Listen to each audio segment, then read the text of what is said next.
So today we're learning about creating Anglo-America or whatever that says. I don't know. I'm just trying to get paid. It's almost Friday. Anyway. Okay, for first slide we have servants and slaves. In the Chesapeake region during the mid-17th century, the experience of an indentured servant to that of an enslaved person was similar at the beginning but changed and was not similar later on, as an indentured servant was temporary while slavery was permanent.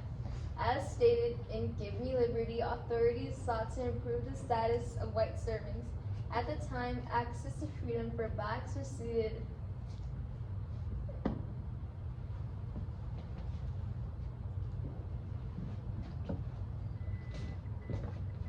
Hi guys, so right now we have the deterioration of freedom. So basically what that meant was that the Puritans in Pennsylvania offered too much freedom that it backfired on them. And this is seen in specific examples like the colony's successful efforts to attract settlers would eventually come to conflict with the Penn's benevolent Indian policy. So because they allowed so many people in, those people had hatred towards other people. Damn, I gotta erase the board too? I don't get paid enough for these. Well, anyway. Oh, okay, so I have Dominion of New England, whatever that's about. So, I mean, the English government created the Dominion of New England because they wanted a stricter control. That's what I'm talking about. Stricter control over the region. Too many distinct colonies, created this organization. Y'all would know all about that, wouldn't you? And an inability to enforce laws and procedures and, all that stuff. I don't know. Anyway.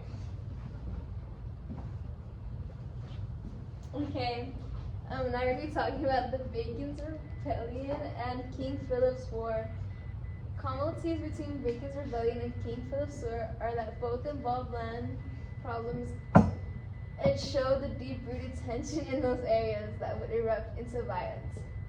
For Bacon's Rebellion, long simmering social tensions coupled with widespread resentment and uprising followed, beginning with Bacon's unauthorized and shocking massacre of and the two events revealed tension in colonial society by showcasing differences in classes and racial hierarchy. The colonists in each case used the language of liberty as a form of defense and reason for revolt.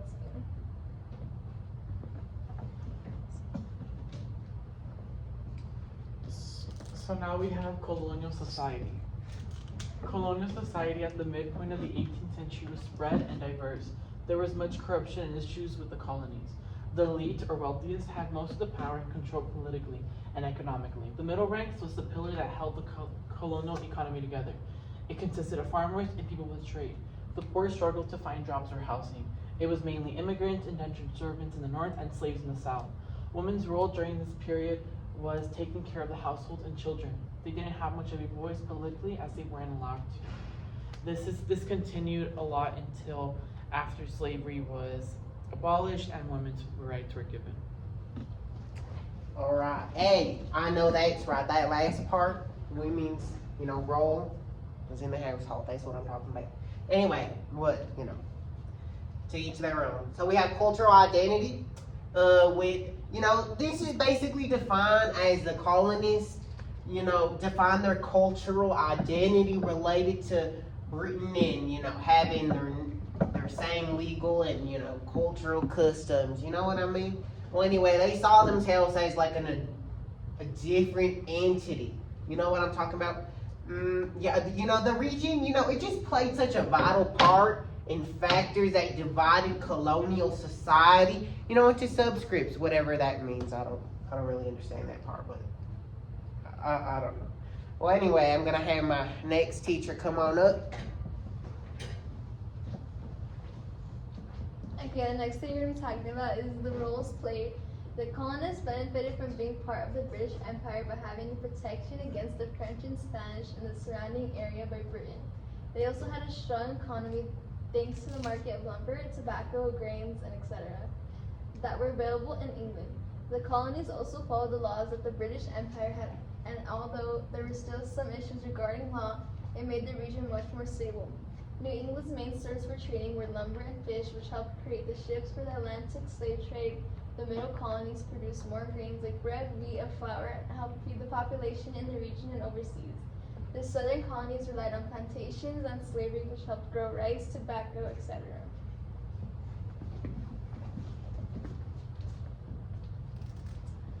Okay, and then we have Benjamin Franklin's letter. The aspects of colonial immigration that bothered Benjamin were the fact that some groups of people were not assimilating to Anglo-America. And assimilating means basically becoming the larger immigrants, or whatever the larger race or culture is there, you're trying to assimilate and become them. And this is seen because in his letter he stated, they will never adopt our language or customs. And in this case, he was referring to the Germans that had immigrated to the US. They weren't speaking English, they continued to speak German, and he was just worried that it was going to continue not just with the Germans, but with other races and ethnicities and other places in the world. All right, got your last slide for me. So we had North America's native land. So, essentially what this was in the mid-18th century, despite the expansion of European or colonial holdings, North America remained a native land ruled by native people. Now that's important, class. We got to remember native people ruled native land or whatever. So basically the introduction to horses, y'all, the horses, which allowed easier migration and moving. I don't know where they kept horses before this, but I guess they started using them now. So, rather than hunting and farmers, seasonally as their ancestors had, they developed an equestrian life. And that means a love for horses, if you didn't know. Because I love horses. I'm a cowboy. Lucinda, get off your damn phone, okay? You already know the House Bill 12 or whatever. And I don't get paid enough for this anyway. Next slide. I guess there is no next slide. Never mind. All right, class. Well, thank you for paying attention, I guess. Well, except you, Lucinda.